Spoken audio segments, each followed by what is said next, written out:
From deep in the Burbank Media District, it's time for another edition of My Burbank Talks, presented by the staff of My Burbank. Now, let's see what's on today's agenda as we join our program. Hello, Burbank. Craig Stewart here with you once again, and of course, we have Ross Benson. Wow, it's been a while since. I'm glad, it's not as hot as in New York, but I'm sure glad you got the air conditioning crank. The room deodorant is that fluffy smell of niceness, and hi ho, tally ho, let's go. Absolutely. Well, we got a special guest, but who's been here before, but in a new capacity now. He started with us as a council member, moved up to mayor, and now he's the assemblyman from Burbank. And we talk about Nick Schultz. Nick, good to have you with us. Craig, Ross, thank you guys for having me. It is really good to be back. It's good to be back home. And I love how you said that, the assemblyman from Burbank. That's how I like to go by in the Capitol. So I'm curious, how do we address you now, sir, Mr. Assemblyman, your chair?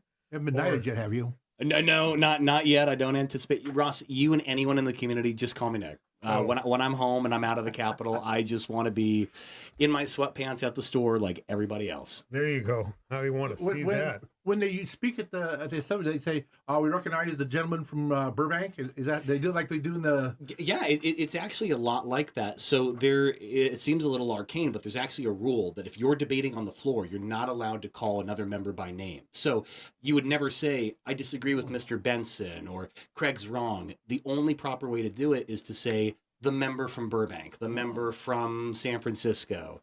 Lobbyists and other folks, when they're interacting with me, might call me Mr. Chair if they're talking about something with the Public Safety Committee, or Mr. Assemblyman. But I find all that incredibly formal and kind of weird. So please call me Nick. So I'm calling Mr. Sofa. So that rule book that you had to learn.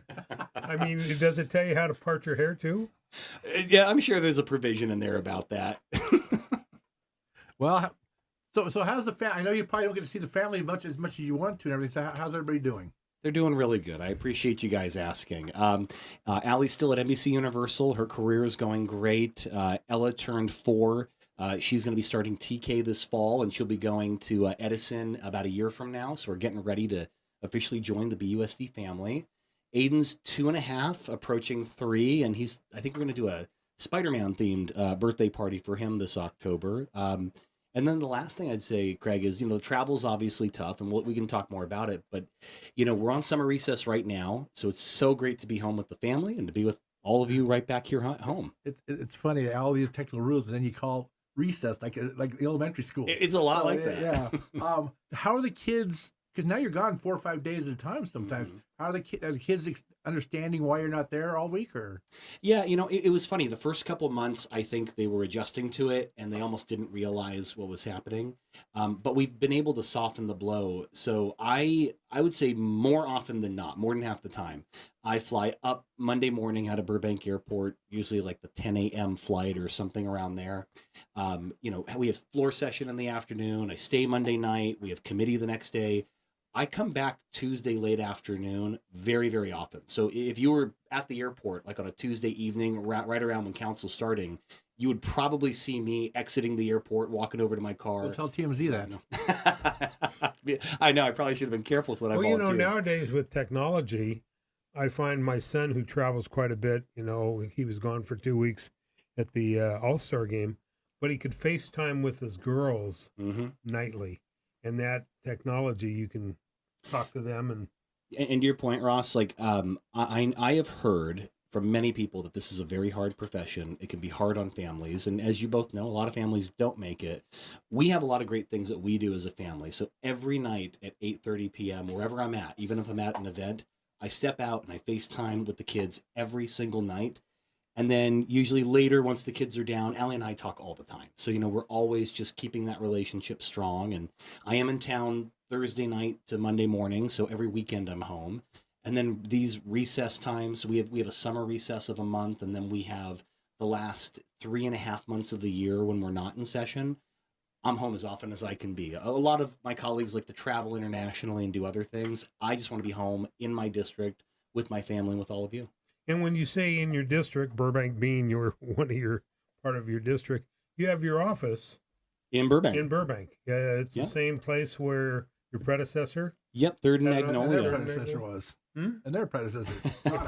Yeah, I think That's it right. goes. Mike Otto was in that office. It might have even gone back all the way to Paul Krikorian, who I think got into that. We don't use that word in here. No, I got it. Admiral. Yeah. If anyone's listening, it's on Third and Magnolia, right across from the YMCA of Burbank. So we're right there on the 5th floor. You can come up. You and know, there visit us. used to be a sign on that street pole that said Assemblymember so and so's Yeah. office.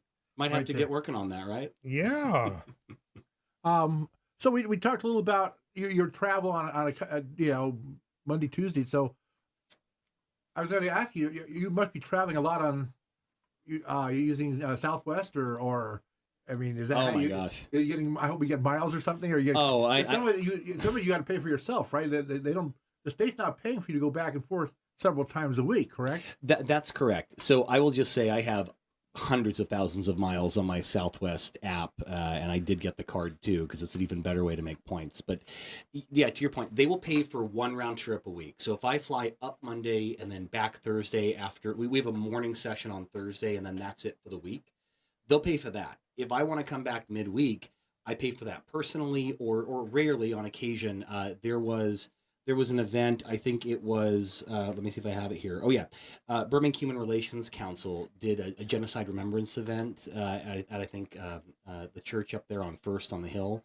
That was like on a Tuesday night, if I recall correctly. And so I actually got special permission from the speaker's office to fly back for that. So sometimes if there's like a community event or a legislative purpose, they will fly you back. But you're right, generally it's all out of pocket for me to want to come home. But the way I look at it, for the same price of a night in a hotel in Sacramento, I could fly home and be home with my kids. Are you staying in a hotel up there?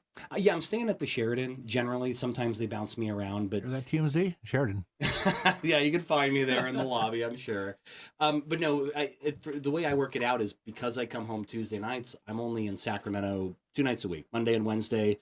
Some people rent an apartment. I would rather just get home as quickly as I can and not have to worry about getting groceries or cleaning up. I want to be in Burbank as often as I can. Well, that sounds good. Any kind of humorous stories about the travel back and forth, or any? You must know that speech by heart. Could you recite it? The overhang or the oxygen drops down. Your life vests if we're over water. That one you must know in your sleep. I do. I mean, I would. There's not like a particularly funny story other than to say there was one time, I think in January or February, we're flying back and there was heavy turbulence. I think it was shortly after the fires. There was like a stormy day in Burbank, and I kept thinking like, there's like half the legislature on this plane, like heaven forbid, right? Like there's a lot of people on this plane that California needs. So sometimes you're like, I just hope and pray everything works as it should. The pilots do their job, but they always take care of us. I wonder if they have the same. Do you know the NFL and NBA and MLB have contingency plans if a team ever goes down? As much as they travel, there's actually contingency plans in the pro sports if that were ever to happen. Interesting. I didn't know that. So I wonder if California legislature has anything like that. I mean, I not to get too. I don't want to get more of it here, but no, but right. That's a little known fact, I think. I don't know how Southwest and other planes out of Burbank are bouncing off each other. That I mean, it definitely. I still get a little nervous every time I fly, but doing it so many times, you kind of get used to it, I suppose. It seems to be the military aircrafts that are causing a lot of the chaos. Yeah. You used to have parking over there. Do you get where the commissioners park? So they don't have a dedicated spot for me. However, I have a pass, so that garage, like when you're entering the airport, right, if the drop off's on the right, there's that garage to the left. Right. I can park anywhere in there, and I have a pass that will get me in and out. But it is just whatever parking is available. So, what about? So you here you go. A whole new experience. What is it? That you did not anticipate, or what kind of happened up there that you were kind of like, oh, this is different, or how long until you get your sea legs or your legislative legs, as they say? So that's a phenomenal question. I would say, I think when I was sitting here as a candidate or even as mayor, we obviously talked about all the challenges facing California. And there was a lot of things that I foresaw. What I didn't expect was that the first week on the job, we would have massive wildfires in LA that would decimate Altadena and the Palisades as we know it. And that doesn't seem like it affects our district, but as you guys know, we had wind damage in Glendale to their utilities. We had a lot of people displaced from those communities that came into this district, including Burbank, relocating temporarily. So that challenge was something we didn't predict. And then, not to get too political, but obviously the federal government has a contentious relationship with California, to say the least. We knew there were going to be challenging financial times, but when we're seeing funding ripped away from Health and Human Services, it is just creating more challenges than I even originally thought were possible. But to kind of end on a positive note, what I would say is I didn't know who I'd be serving with. And we have a pretty large freshman class this year, about almost 20 brand new state legislators. I can tell you that, like, I've never been more impressed. Not that we all agree, but rarely can I really say, like, these are the people I'm working with. I know them. I trust them. I really think that they have a servant's heart. They're in it for the right reasons. They want to solve big problems. They're not thinking about where they'll go next. They're really thinking like, hey, how do we address the cost of housing? That was a pleasant surprise. You go to Sacramento and you think you're going into this like really cutthroat environment and everybody's out for themselves. And I suppose to a degree, everybody obviously has their own ambition, but this unexpected sense of camaraderie, of teamwork, of teammanship, it's really pleasant. Well, your party has more than the other party, so that's a little more easy to do. How many are in the assembly? 80 in total, so 80 assembly members, 60 Democrats, 19 Republicans, and then there's one seat currently vacant. So how does it feel going from a voice of one of 5 to a voice of one of 80?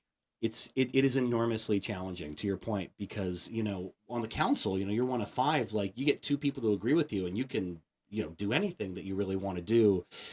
Building a coalition in the assembly is so much more challenging. I think that's been the biggest learning curve, is that you can have a great idea, but you got to find at least 40 other colleagues to agree with you, and to get those people to agree with you, you really have to look at outside the box. Like, if you want to do something about our public schools, you better be talking to the California Teachers Association. You better be talking to other stakeholder groups so that they at least feel like they had a seat at the table, or you approached them, or you consulted with them. And so the point I'm trying to make is it's a full-time position, unlike council, but it really does take a full-time commitment just to get things moving and to build those coalitions. Okay. And you got some challenges now with how our federal government is dealing with stuff. And oh, yeah. I mean, locally, we know that California is not their favorite place, and that's true. So we're recording this at the end of July, and yesterday, literally the end of July, and yesterday, the governor signed SB 379, the first bill of yours that the governor signed and made into law. Mm-hmm. Now, I know you're a lot into the trafficking, everything while you're here in Burbank, and you pass some stuff with that. Sure. And I think this has to do a little with that theme, doesn't it? Mm-hmm. You want to tell us about what SB 379 is all about? Absolutely. I'll just mention it's AB for Assembly Bill 379. This was a bill that we worked on with Assemblymember Stephanie Wynn, Maggie Krell, and others. It really does 3 things to change the code, change penal code in California. And before I go on, I really just want to say that a lot of this bill, the pieces that I added to it specifically, came from Burbank. I mean, Gloria Salas, we all know, has been talking about human trafficking and getting businesses to do their part for years. It was my time on council and working with Burbankers like Gloria that really inspired a lot of the changes that I added into 379. So I really think Burbank gets to claim a little bit of victory in this legislative accomplishment. But what it does is 3 things. So under current law, but that will change come January 1st, it is generally a wobbler, meaning that it can be charged as a felony if you approach and solicit a minor to engage in commercial sex. So if you're trying to buy commercial sex from somebody, generally speaking, it's a wobbler. However, under existing law, it's only a misdemeanor if the minor is 16 or 17 years old. This bill eliminates that loophole. So all minors, anyone under the age of 18, if you're trying to solicit them for sex, you're now going to be subject to being charged as a felony and prosecuted as a felony. That's number 1. It also creates a vertical grant program for local district attorneys' offices to make sure that the investigators and the prosecutors who are investigating these cases can work with the victim from beginning to end to really ensure that we are holding these human traffickers to account. The piece that has a real tie to Burbank has to do with our businesses. The Civil Code of California for more than a decade has required different kinds of businesses to have that standard human trafficking notice, the thing that you might see like at a restaurant or a massage parlor that says, if you or someone you suspect is a victim of human trafficking, call this number, text this number. The Civil Code has never said who's responsible for actually enforcing that, and or what do you do with the fines, the funds that you collect from that. This bill says Department of Justice will be responsible for going after these businesses and ensuring that they comply with the law. And then any funds that are collected from the fines go directly to support survivors or exiting a human trafficking situation. I could go on, but what I would say in summary is this is probably the most comprehensive addition or reform to human trafficking, prevention and prosecution that we've had in California in years. There's still more work that'll have to be done in future years, but to have such a big accomplishment signed into law a little bit more than maybe 8 months into office, I mean, I'm very proud of that. Well, not only the fact that you had some experience with Burbank, but you're also a lawyer and you worked with the Attorney General's office. Did that really help you a lot in forming this and coming up with this? It did. I know I've talked with you guys before, but when I was at the California Department of Justice, I prosecuted the La Luz del Mundo human trafficking case, that major case that the LA Times covered. And what we saw was, okay, you can go after the human trafficker, but that doesn't really do, I mean, I suppose it provides some sense of relief and justice to the victim, but there's not a lot we can do to help them put their lives back together. That victim support fund that this bill creates and funds is real dollars that are now available to our survivors to ensure that they have access to housing, that they can get a job, that they can really begin to rebuild their lives and repair from the damage. And that's not something our justice system does very well. We're good at holding people accountable and punishing those who break the law, but really making survivors whole and trying to help them get back on their feet and rebuild their lives. I'm not saying this bill's perfect and going to solve everything, but I think it's a step in the right direction. Yeah, well, it's very interesting because I was curious with your background with the Department of Justice. You prosecuted many, many different cases, but for years, you've been dealing with victims, suspects, so forth. And so when you go up to be an assembly member, you have a little knowledge in there. Yeah. Where your colleagues probably don't have the same background. I think so. And I appreciate the point, Ross, because, you know, when I joined the assembly, it's relatively unheard of. Not saying it never happens, but it's pretty rare for a freshman, a rookie, someone brand new to the assembly to be asked or given the responsibility to chair a major policy committee like public safety. I think the last person who was a rookie to chair public safety was Bob Hertzberg, the former speaker. So it's not common. I think the only reason I was given that opportunity was because of that background, because a lot of people know what the justice system is. There's things they like about it. There's things they don't like about it. They want safe communities, but not nearly enough legislators have actually investigated or prosecuted a case or really have that practical know-how. So enormous responsibility. But, you know, 8 months in, it's everything I hoped it would be. And I love the work. So I just real quickly, do you miss working for the DOJ and doing that type of cases? Because you had some cases you never talked about, but I know some of the cases that they used to handle. You had some doozies. I mean, things that people don't think about. Oh, yeah. Daily. I mean, do you miss that? I do. I really do. Being in court? I actually do. And, you know, I'm gonna answer a question that you guys didn't ask, but I get it all the time. A lot of folks say, hey, you know, you're 36 years old. You've been mayor of Burbank. You're an assembly member. Like, what's next? I'm not being coy. Look, I love this job and I want to do it as well as I can for as long as you all will have me.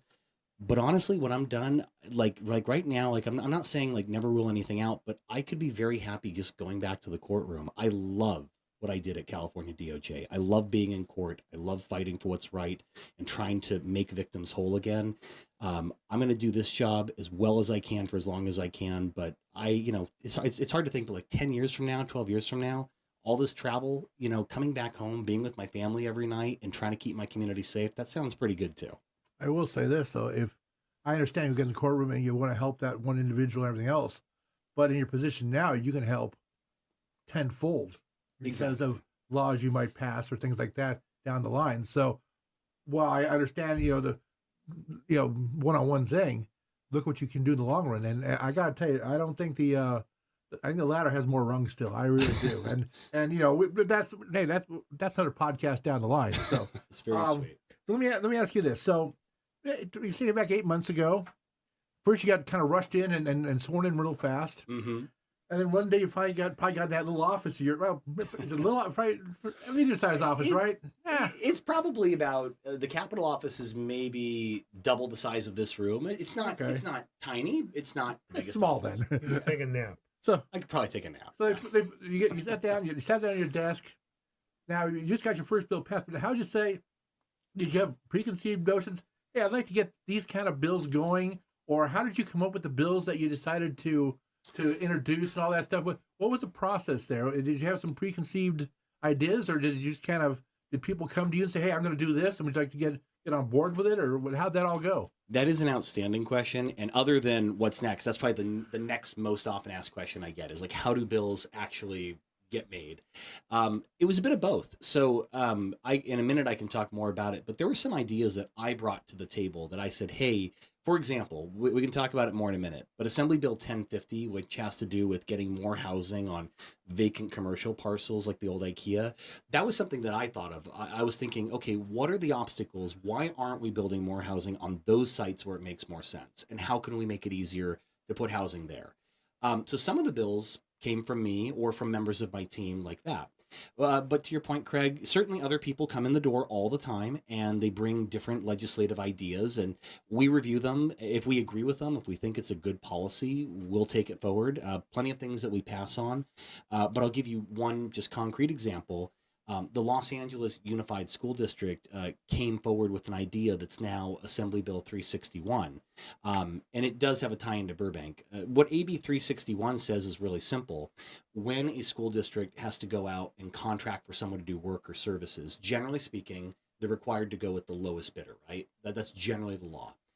LAUSD has had a pilot program for maybe the last 10 years that says they don't have to go with the lowest bidder, they can go with the best value because somebody might have bid really low and have a terrible reputation or history, and it just gives school boards the flexibility to weigh things like reputation, prior work performed. So they came forward with a bill and said, could you make it not a pilot program, but make it permanent? And could you expand it so that any school district in California, if they choose to, could use that same process? That's AB 361. And that was an example of someone else coming forward with a bill, us reviewing it and saying, hey, maybe Burbank Unified won't use that, but it's giving them actually more discretion to pick what they think is right for their students, who's going to perform the work. So those are the kind of different ways that we can decide, if we're going to introduce a bill or not.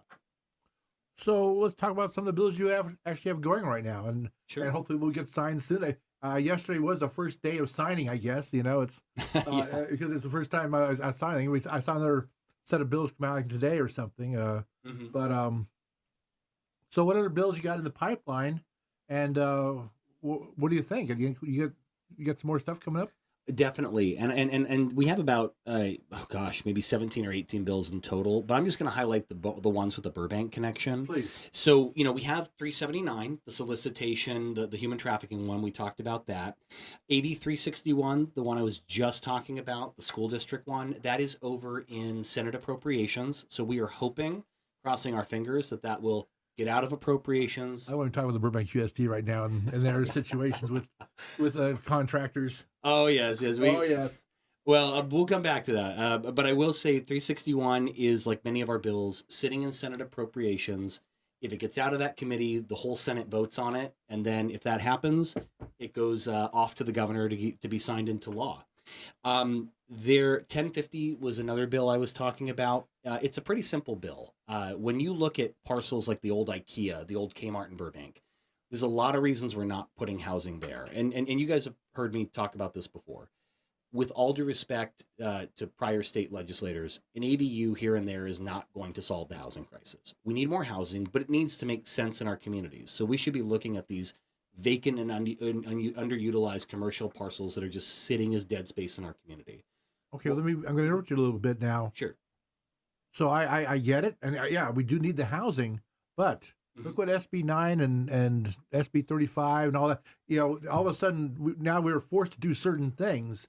Right. How are you going to do this? We're not forced into something, and also this is private property too. This is not, not city-owned property. Right. So, but how are you going to make sure that we get what works for the community and not something shoved down our throats like we did on Empire Street? Empire, Pickwick. Yeah. I mean, 5 parking spaces and 125 units. The great questions, guys. So a lot of the prior bills we've talked about, like SB 35, they deal with either changing the zoning effectively. By the way, those are Senate bills, not Assembly bills. Yes, yes. Sorry. Blame the Senate. Good idea. So they either change the zoning altogether, or they eliminate a council or a planning commission's discretion to review a project. AB 1050, my bill, doesn't do either of those things.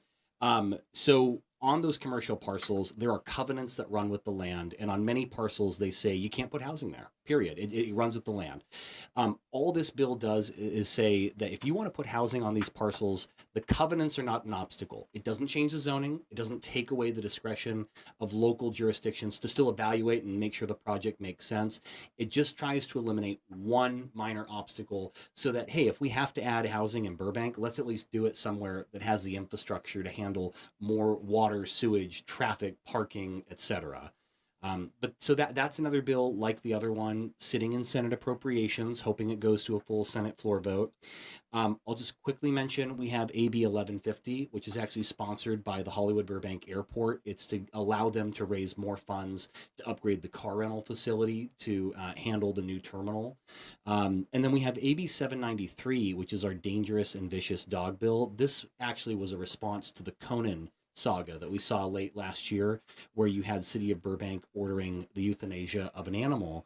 And what this bill tries to do is put in place a higher standard that must be met and more clarity about, for example, determining what is a dangerous or vicious dog, and requiring basic findings such as there's no lesser means we could use than euthanasia to make the dog safe to the community. So that's another example of experience I had on council and wanting to address that at the state level and trying to make something happen. The last thing I'll mention is, of course, the other big bill that got signed my first 6 months in office, Assembly Bill 1138, which I co-authored. That's the Film and Television Tax Credit Program. Okay. So that was We're bringing that bill down the line. So yeah, let's talk about that. Yeah, so that was a bill that I was happy to jump on as a co-author with others, but it does something really important. So just as a little bit of context and background, for you guys and for your listeners, you know that last October, Governor Newsom came to Burbank. I believe it was in Burbank, but he came to LA for sure, and he announced that he wanted to double the state's financial commitment to the Film and Television Tax Credit Program. And we did vote on that and approve that, and he signed that into law at that signing ceremony here in Burbank a few weeks ago. So we were not invited to, by the way. Yeah, it was kind of awkward. Nobody was. Yeah. They didn't invite any local press. I thought that was bizarre. But he signed it into law, so we now went from $330 million to $750 million a year to help keep production local. Assembly Bill 1138, the bill that I joined, was a complement to that. So it said, yes, more money is great, but it can't just be more money at the problem. The problem is that we have animation studios, as you guys know, that have left Burbank. We used to have Netflix animation. They're gone. We had Cartoon Network. They're gone. We thankfully still have Nickelodeon. But these are jobs that are important to our economy too, and animation could not previously take part in the program. Well, now they can with Assembly Bill 1138. They too can take advantage of that tax credit program. We also looked at things like 30-minute productions, not those big hour-long dramas, but those 30-minute productions can now also participate in the program. So AB 1138 really just expanded the types of productions that can now participate in our program, all with the aim of just keeping more jobs, more production right here, because it's the backbone of our local economy. Well, talk about, I've heard many people say, well, why are we giving all this money to the studios? And we're not giving money to the studios. These are, maybe explain how the tax breaks work, where we're not actually writing checks, but they're not paying as much in taxes in certain situations.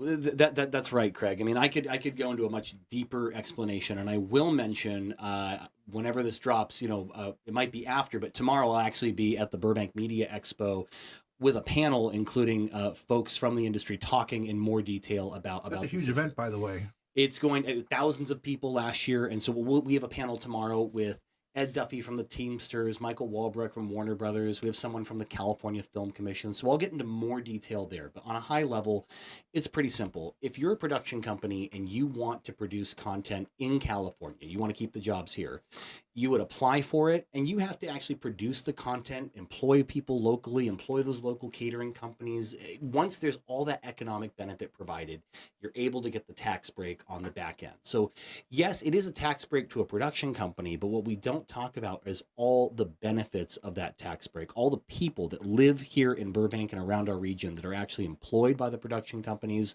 all the benefits to our small businesses, our dry cleaners like Milton Edie's that benefit, our local restaurants, our catering companies, all of these local establishments benefit. And so for every dollar we may spend on the tax program, we're getting several fold of that economic return to our community. I can think of probably no bigger bill that's going to have more of an impact on Burbank than AB 11. And we have to do that because look at what they're doing in Georgia to attract Vancouver, North Carolina. These are all states that are trying to get the action. So we have to really compete with them because they're giving the same tax cuts too. And we're trying to say, stay here. Don't even travel there. If we had done nothing, we would have lost even more jobs. And that means more people out of work in our community. That means more small business closures. I'm not suggesting that the things we did this year are going to be enough forever. Like this is just a good first step for more work we have to do. But to your point, this isn't some corporate handout. This is about keeping jobs, good paying jobs, good entertainment industry jobs right here in Burbank where we need them. Well, they're, you listen, the drum keeps getting pounded, the negativity about production, and we're not seeing filming. And I think that negative needs to be turned to a positive. If you drive down any Burbank street last month, you find more filming than there has been in years. Yeah. Bigway's been closed now twice in the last 2 months. I saw that, yeah. Well, other places, not only, but they're filming local. And they are starting slowly. It's not going to happen overnight, but it's slowly. Well, I think a lot of it is also is that there's a lot of local restrictions put on production companies too. You have to have this, you have to have that, you have to have all these things in place on a set. Yeah. Where I don't think other places have that. So that's another down the line thing. But I think there's so much regulation that in the actual shooting of the show, that's also a kind of a constraint. And my last thought on that, because I know we have other topics, guys, but I will say, look, the state is doing our job. Our job is to put the money behind this tax credit program. That's our role. I've been watching. I think it's great that the council is in partnership with the chamber. They're talking about this film commission. I think that's all wonderful. My hope and my expectation is that locally we'll build upon what the state's doing and say, great, more resources, more people eligible to partake in the program. Fantastic. Now, how can we cut red tape and just make it easier to film content in Burbank? All of that has the benefit, to your point, Craig, of keeping jobs and keeping people that live here working here. Absolutely. I was told that the Film Commission Burbank was talking about what a month ago has now been put on the back burner. Okay. I was told that the chamber wanted to do it. The city, would supply the money, and that's taxpayer money. And can the chamber do it? And I'm told that it's right now it's great ideas. They go nowhere sometimes. Yeah. How many times have we heard that? Yeah, exactly. Okay. Well, let's move on a little bit. You touched on it real briefly before. You were named the chairman of the Public Safety Committee, and like you said, not a lot of freshmen. That's a pretty prestigious role right there. So, talk about the committee. What do you do? What is it all about? Give us a little rundown on it. Absolutely. So the Public Safety Committee, like a lot of other policy committees, because there's committees on housing, the environment, you name it, they all function similarly. They're actually a lot like a council. Like they're smaller composition. We have 9 members of the Public Safety Committee, 7 Democrats, 2 Republicans. I'm named as the chair. Oh, so you always win that way. Well, you would think so, but but there are definitely on public safety. It's one of those issues. It really does cross the partisan divide. But it's a lot like a council meeting in that I run it like I would as a mayor with the gavel and trying to facilitate conversation. Never left that gavel, huh? No, I still got it. But on a high level, it's really simple. If you have a bill that would propose to change the law in California related to what's a crime, or how we're going to punish a crime or incarceration, so anything with the state prisons, all of that is going to come through the Public Safety Committee. So we look at it from the lens of, is this good policy? Does it make sense? The way it works is I review the bills. In addition to my staff, I have the Public Safety Committee staff that also work for me. So we review the bills. We offer amendments to the authors. We try to make the bills better. And then ultimately, the way the hearings go, I make a recommendation as chair. I either say, I think this is a good bill, or it's a good bill as amended. I want you to vote aye, or I want you to vote no. I don't think it's a good bill. I've not been overruled yet, so but we try to work with everybody to get the bills in good shape. There were hundreds, I think over 200, both Assembly and Senate proposals this year to change the law, and over 98% of them all got out of our committee. Some we had to work on a bit and change, but it's been really important work, and I absolutely love it. And the last thing I'll say, Craig, is the way I approach it. Every bill I ask two questions. Like, this is sort of my North Star, how I try to approach the problem. Does this bill make Californians safer? Does it build safer communities? If it does that, it's a bill I can support. Separately, no less important, just a different way to tackle it, is, does it improve our justice system? I spent a lot of years in court, to your point, Ross, and I'm just being very blunt. People that look like me, people that come from my zip code, my background, we have a very different outcome in the justice system than many others, and that is absolutely wrong. The way you're treated in the justice system should not depend on how much money you have in your pocket or where you live. So the other question I ask is, does this bill do something to actually make our justice system better? We're not talking about letting people out of prisons willy-nilly, or not holding people accountable, but it's just simple things. Like, for example, if you were convicted and you think you were wrongly convicted, I'm running a bill this year that says you have a right to post-conviction discovery. All that means is you should have access to information that might prove your innocence. Little things like that make our justice system better and more fair. Okay. I'm on the same thing. I'm going to get into this. Mm-hmm. I've got a problem with the secret police. Okay. We have the secret police here in Burbank who blocked their radio calls from the public and from the media. Now we have what I call the secret federal police, who are running around with nothing on their uniforms, covering their faces, yep, unmarked vehicles, and snatching people off the streets. Now, it's federal, of course, but still, this is the same way third world countries operate, in El Salvador and other places, but just, which is scary. To have that happen here in Los Angeles, and by the federal government, I heard there's a bill that would be trying to be introduced about making them at least wear their identification, mm-hmm, and all that. Now, has that bill come to you in your as a chairman and everything else? Have you looked at that bill, and what are your opinions on that? So the short and quick answer is yes. It was actually two bills, one from Senator Scott Wiener and one from Senator Sasha Renee Perez. And yes, you heard that correct. You actually may have a Scott Wiener bill you like here, believe it or not. But there were two bills. One would say local, state, and federal, so including ICE, all law enforcement cannot wear a mask unless there's a legitimate reason, like there's a fire or a medical condition. But generally speaking, can't wear a mask. That's the Scott Wiener bill. The other bill was the Sasha Renee Perez bill, which said if you're an officer, you have to identify yourself as law enforcement, again, with very specific exemptions, like if you're an undercover officer. Absolutely, right. Both bills came through Public Safety Committee about 2 weeks ago. They both passed with my aye recommendation. And then the Scott Wiener bill, 627, I actually asked to jump on as a co-author. The last thing I'll just mention on that, Craig, is I agree with you. We live in a free and democratic society. It's founded on the principle that, hey, if someone's going to come and make contact with you, you have a right to know they're an officer. If you're going to be arrested, whether you're a citizen or not of this country, you have due process rights. You have think about the Miranda rights. You have the right to remain silent. You have the right to know that anything you say may be used against you. You have a basic right to know that the person taking you out of your home or your place of business is a legitimate law enforcement officer, and ultimately what you've been accused of doing. These are basic things. But do you have a right to tell the federal government, the federal officers, what to do? We believe we do. I'm not going to lie to you. I think that it's something that will be tested in court.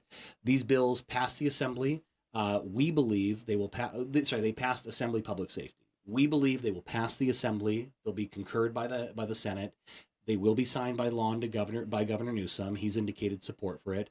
We fully expect that almost immediately the United States Attorney's Office will sue, and it will be challenged in court. But what I would say is that there are basic standards that any law enforcement officer has to abide by, whether they're local, state, or federal. We believe that the masking and the identification requirement are reasonable. They don't impede their ability to do their job as immigration officials, but at the end of the day, it is all about transparency and public safety.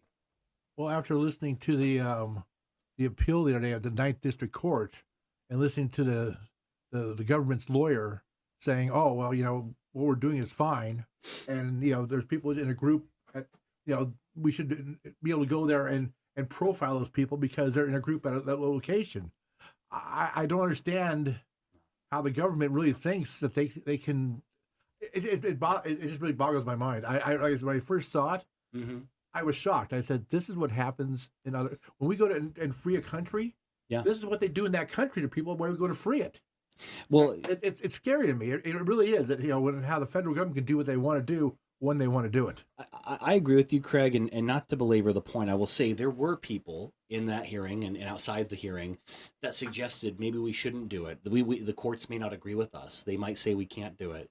I think it's more about expressing our values. That's not who we are as a society. No one is above the law. And that, because if we're not going to require them to wear masks, does that mean that ICE officers don't need to abide by our city speed limits? It's one thing if they're in a pursuit, but just generally speaking, does that mean they don't have to abide by the laws that everybody else has to abide to?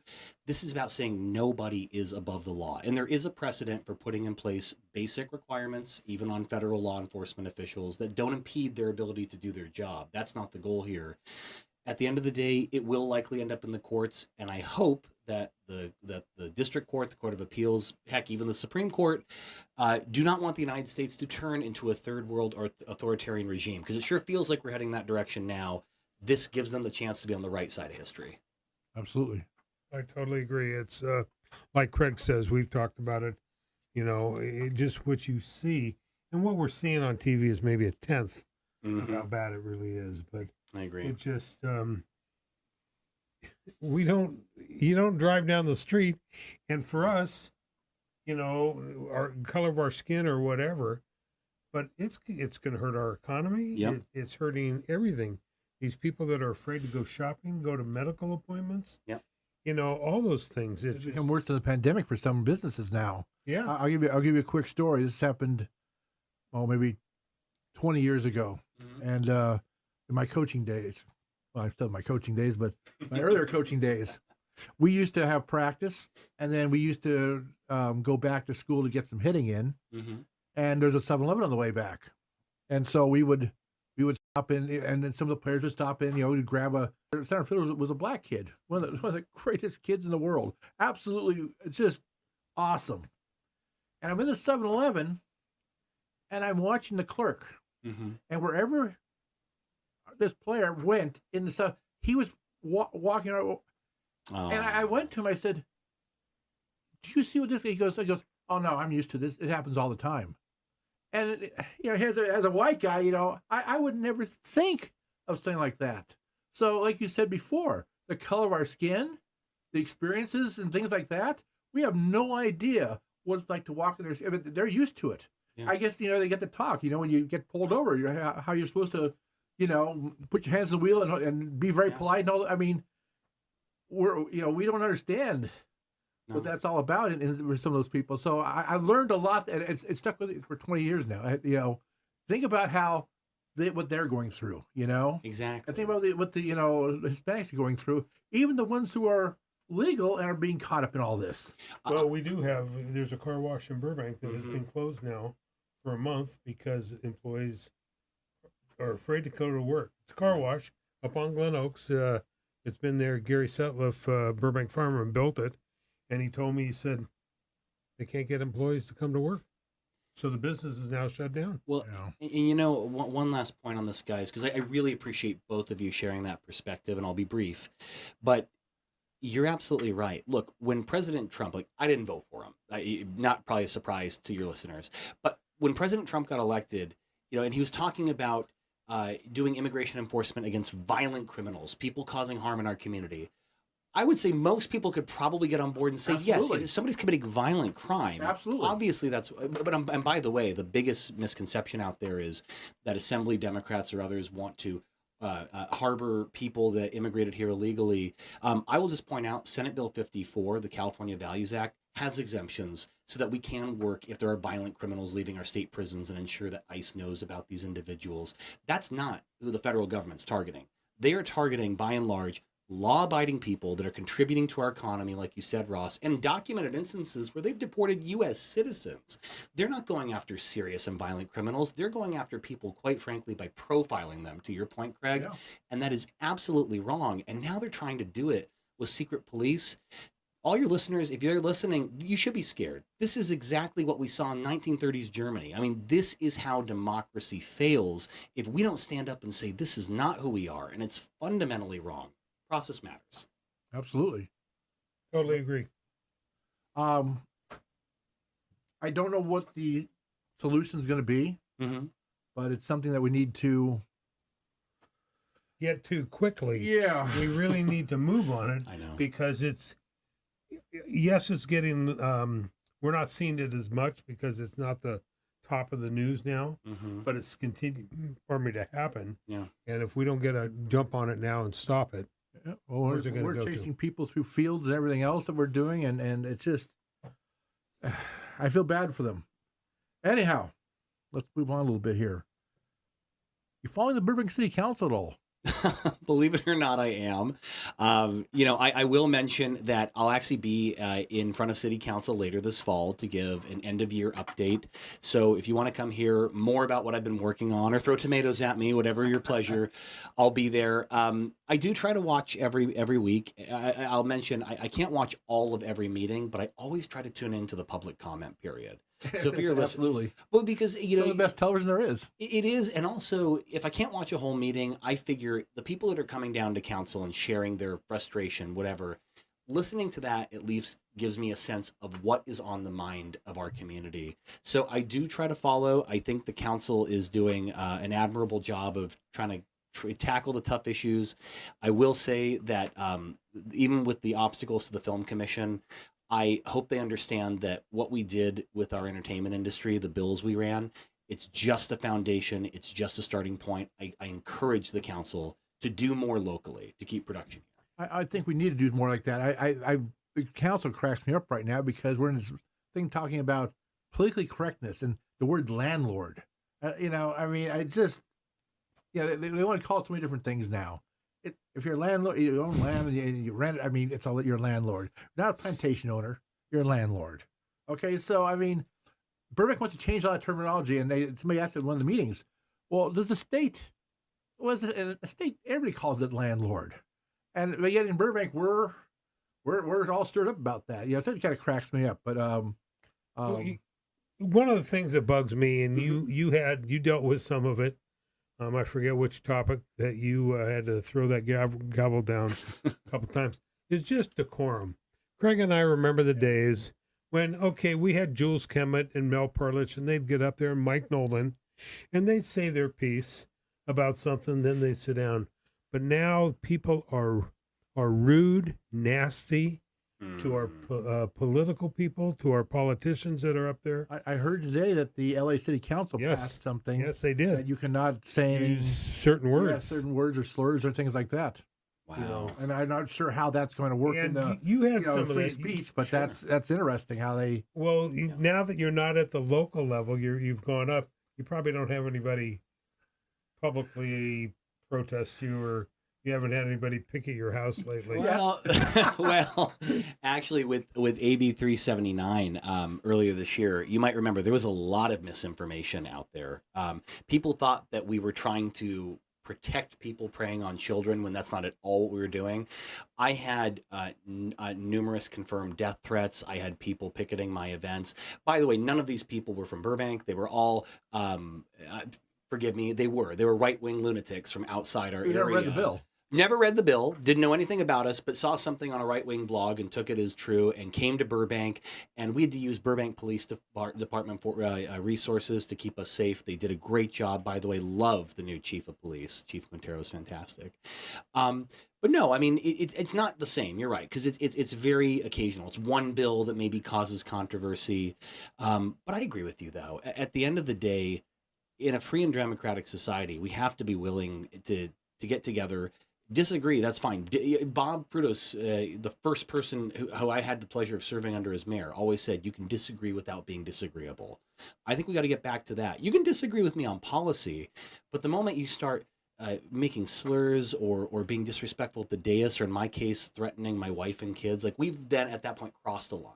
Like that is not appropriate conduct. Yeah, this is Burbank. Yeah, exactly. This is Burbank, actually. But and I will say time and again, it's not the people that call Burbank home that are doing this. It's other people. We saw it with Tin Horn Flats. Yep. People from elsewhere that are coming in, that are Stir the using exactly. They're stirring the pot and using our city, our opportunity, as a chance to further whatever agenda. And I'm not going to have any more of it. So here's a local issue it's a Burbank issue, but I think it's also in your district also, and that's the bus corridor. Oh, now, the BRT? Yeah, the BRT. Okay. Now, of course, that's coming through Burbank, but it starts in North Holland, goes all the way to Pasadena, and they're changing configuration of streets. And there's kind of that fight saying, well, we are going to do this, and we're saying, well, nah, we don't know if you're going to do this, and what they want and what they can force us to do or leverage us to do. So I'm wondering if that's something that, down the line, you might have to be looking at as, besides Burt, that's in other areas too. They do it in Hollywood and other places. So I wonder if that's down the line. Is public transportation going to have more rights, and give the cities less rights? Yeah, talking about local issues, that's one that I've been continuing to monitor. I appreciate the council for continuing to show up and engage. I would like to see more resolution on that issue. It feels like the city and Metro are still miles apart. After last week's meeting, yes. I know. But here's what I will say. What the state can do is we're trying to offer solutions that can be helpful, regardless of whether the project moves forward or not. I respect the fact that the city officials need to work with Metro and make whatever decision they're going to make. But one of the bills we didn't talk about, which is alive and we will be working on next year, is Assembly Bill 939. This would, if it passed the legislature next year, would put on the 2026 ballot for all of you to vote on a $20 billion bond for transit capital improvement projects. Things like a monorail. Sure, you can do a monorail, rail. Where's my trolley car? The trolley car. I had in mind the Olive Avenue Bridge, because whether or not you have a dedicated lane, that bridge is only so many years from being at end of life. There's no dedicated bike path on that bridge. It's not safe to cross. We're going to walk across. Walk across. And 939 was designed for the whole state, but it came from my experience in Burbank, and at a time when the federal government's ripping away funding, we don't have a lot of available dollars to do a big project like that. That's what Assembly Bill 939 is all about. Okay, let's transportation and statewide high-speed rail. That has become a slippery slope. The government just pulled their funding for it. We got half the thing built in Northern California. It's a train to nowhere right now.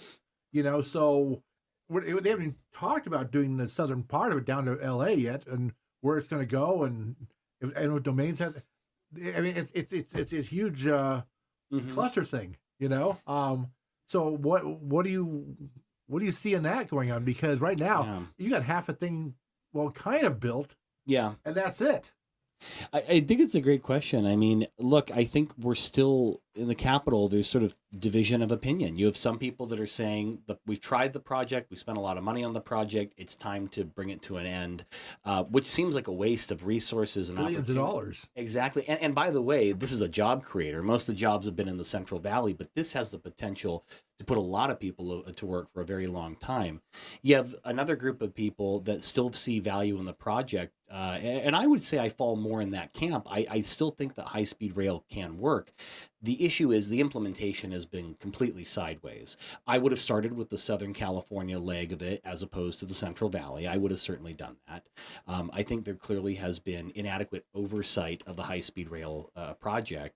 And so I think that if the legislature were to continue with this project, we do need more transparency. We need more accountability. If we're not going to cut our losses and just end the project now, the public needs to have more confidence that these dollars are actually going to construction of a rail project, which Burbank will play a big part of. I mean, it will have seamless integration with our airport. It'll bring more people through Burbank to Burbank. It has, selfishly for our district, for our city, if it's done the right way, and that's a big if, but if it were, it has incredible potential to bring more economic boom to our city. It has to be done the right way.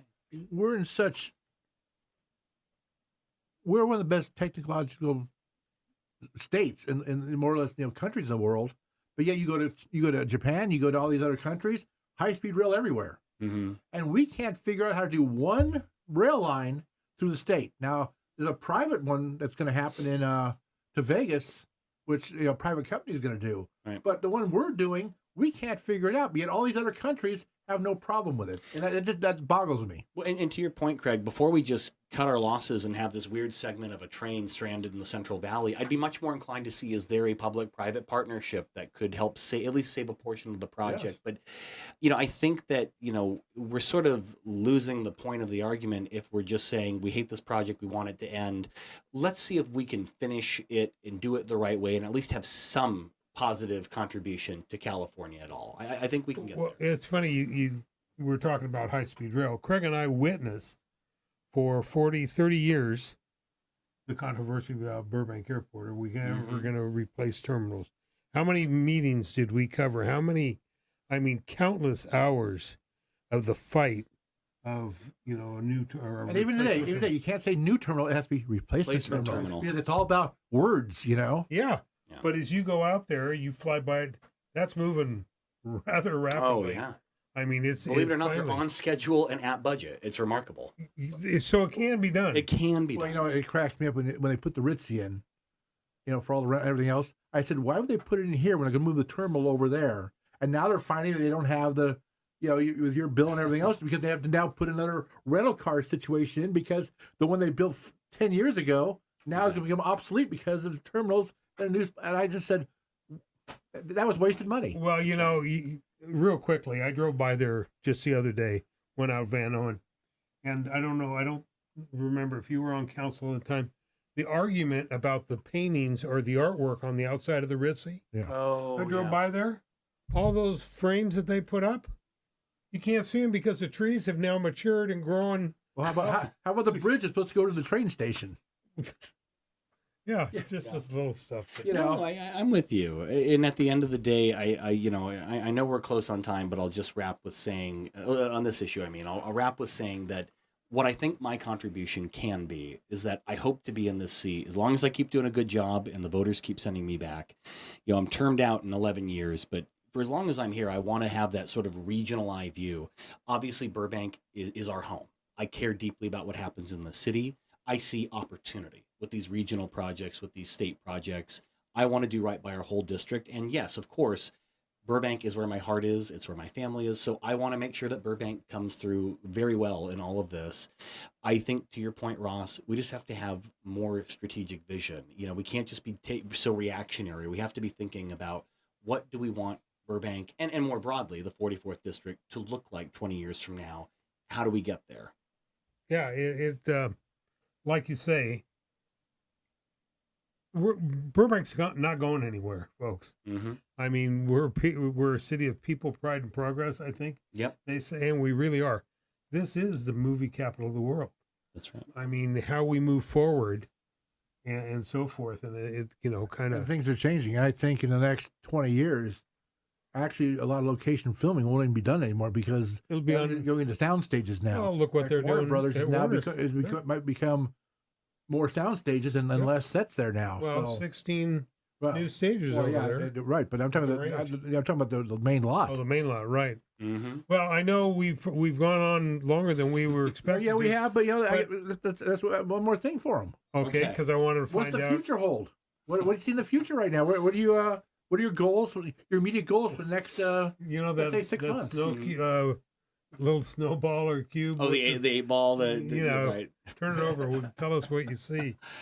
I would say as I continue to be in the district, and by the way, I will mention, even though I am gone a lot, Monday to Thursday for 7 months of the year, I still have managed to make it back to Burbank to a lot of events that are near and dear to my heart, and I won't go through all of them, but like from Earth Day to Genocide Remembrance to the Media Expo tomorrow at Woodbury, like I try to be here when I can. The reason I bring all that up is to say I keep hearing, even with the progress we're making, the primary concerns continue to be affordability. I think that's going to continue to be the theme of this entire legislative term. People are struggling with the very high cost of living, from the cost of rent or what your mortgage is, when the cost of housing is through the roof, to the cost of what you're paying at the pump for gas, to the cost that translates to and what you're paying for at the grocery store, to your energy cost. I know the council just had to approve more rate increases for Burbank Water and Power, which our family's absorbing like anyone else. Mine sure did this month. It's all up. And so I would say, whether it's running bills like we're trying to do to add more housing in a sensible way to our communities, to bills that we didn't talk about like AB 1117, which would offer dynamic pricing so that the quick explanation, Ross, is you could know that if you want to turn on the AC right now, this is what it'll cost you, or you could wait 2 hours at a cheaper cost. Just giving you, the consumer, that knowledge to help save a few bucks in your pocket. Those are going to continue to be the things that I prioritize, affordability. And then, of course, I would say separate to that, public safety. It's going to continue to be something that I care deeply about, wanting to build safer communities. And the last thing I'll close on is just the budget.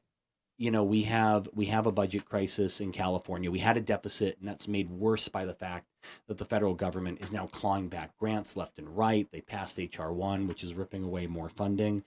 Even in spite of that, we passed a budget that includes universal TK, free schools, free after-school meals.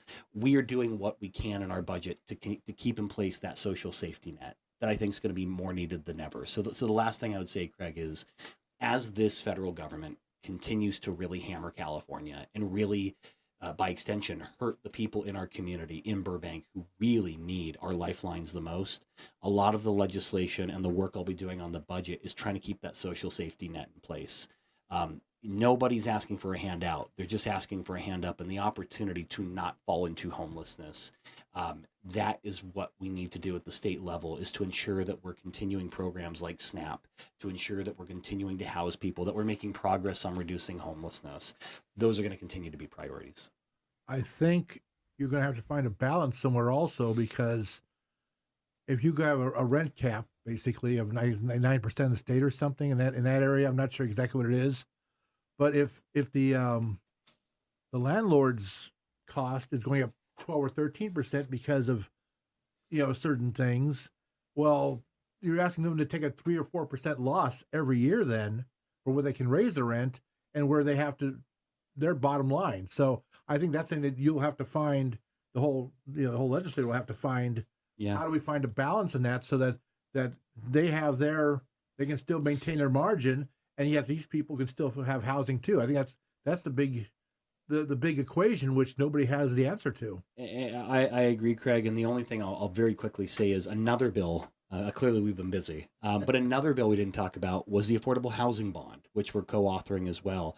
This idea of, we keep talking about rent control as a solution when we all know it's a temporary measure at best. We need more housing to alleviate market pressure. We don't need more luxury level units. We need affordable housing that our workforce can afford. One of the bills we're running this year, this affordable housing bond, if approved by the voters next year, would be $10 billion to construct 100% truly affordable housing. It's trying to replace what we lost when the Burbank Housing Corporation lost access to those redevelopment agency funds. Like, those are the kind of things that was we a need terrible right redevelopment agency. When they lost that, it was So many things went down the tube. So many things. Well, I heard you a minute ago. Didn't say these words, but this is what I heard come out of your mouth. This is still the best damn state to live in. And the best city. Well, being a lifelong Burbank resident, I will always say that. Both of us will. But if you look at all the other states and everything that they go through and so forth, California is still It is. The best. Absolutely. There's nowhere else I'd rather be. And I just say to your listeners, if you don't believe me or you think I'm full of it, let me prove you wrong. And to everyone else, that's exactly what you should expect from your state rep. You should have someone there who believes in the promise of California, who knows that we can do better and wants to do better, because we have to. But I still think that we are the greatest state. I think we are one of the world's largest, strongest economies. And I still believe that we have yet to achieve our maximum potential. Oh, definitely. What's the best way for, here, there, your email, probably have the same cell phone that you had I do. before. What's the best way if somebody doesn't write to us but wants to talk to you? Yeah, so I would What say, do you like? I would say, look, many folks still have my cell phone, and you can reach me that way. You don't want But that cell phone put out there, huh? 818-806-9392. You can still reach me that way. But I would say the best way, though, because I don't know any given day where I'm going to be or if I'm going to be voting. Can't in have committee. that phone on when you're on the floor. No, you can't. So I would say if you're wanting to get my attention on something, or if you want help, two things you can do. You can always write an email to Assemblymember, all one word, .schultz, SCHULTZ, @asm.ca.gov. That goes right to our office. I get it. Diane or Amanda's your field rep in Burbank with my office. We have access to it. That way, it doesn't get lost in my inbox. We have multiple eyes on it so we can track what you need. The other thing I would say is if you go through our website, you can find all of our legislation we're working on. You can also comment on legislation. And a lot of people like to call our office and speak to a person, and I totally get that. But if you go on our website, you can write a direct message. I support SB whatever. I hate AB whatever. That gets loaded right onto my iPad. So when I'm sitting on the floor voting, I have an iPad with me, and I can look not just organization, but individually. So it'll say Ross Benson, Burbank. And I can see how many residents, how many constituents support a bill or oppose a bill.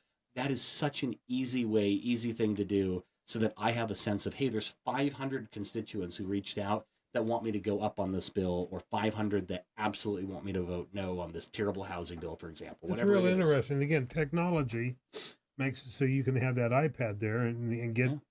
Or it's nice to watch the plane. We have that hour plane flight. And I read it. I really do. Like every time before a floor session, I'm looking at, for each bill we'll be voting on, who did we hear from in the district? And when I hear from a lot of constituents, there are times where I was like, I might have voted one way, but really listening to my community, that's part of the job too. I mean, it makes a difference. So I would say, if you want to talk to me, if you need help with something, send the email. But if you just want to know, if you want me to know how you feel about a bill, use the website. You can still call and email, but that website is such an easy way to get your opinion registered with our office.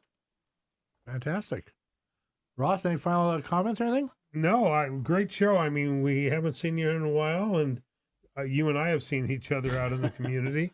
Looking forward to seeing you tomorrow, or your SPF 35 probably out there. It'll be, last year it was cooking, I remember. I know. So, I'm glad everybody at home is feeling good. The kids are getting older. Yeah. And thanks for representing Burbank. Well, thank you guys. Okay. Well, I want to thank everybody for listening. I think this is great information, and please contact Assemblyman Schultz if you have issues you want to talk about something. He's very approachable. Okay, so once again, subscribe to the channel. We'd appreciate that. Hit those old like buttons, all that stuff you always hear. And or become a member of our channel too. If you want to help support My Burbank, get a channel membership. That's where you can really do some help for us. So that's it for this time, and we will talk to you again. Thanks for watching. And by the way, 2 ends of steering wheel if you're doing this a podcast in your car. Take care. Thank you for watching our My Burbank video. Please consider a channel membership to support us, or head over to our merch store where you can pick up some great items. Also, make sure you subscribe to the channel so you don't miss the latest videos, and please don't forget to hit that like button.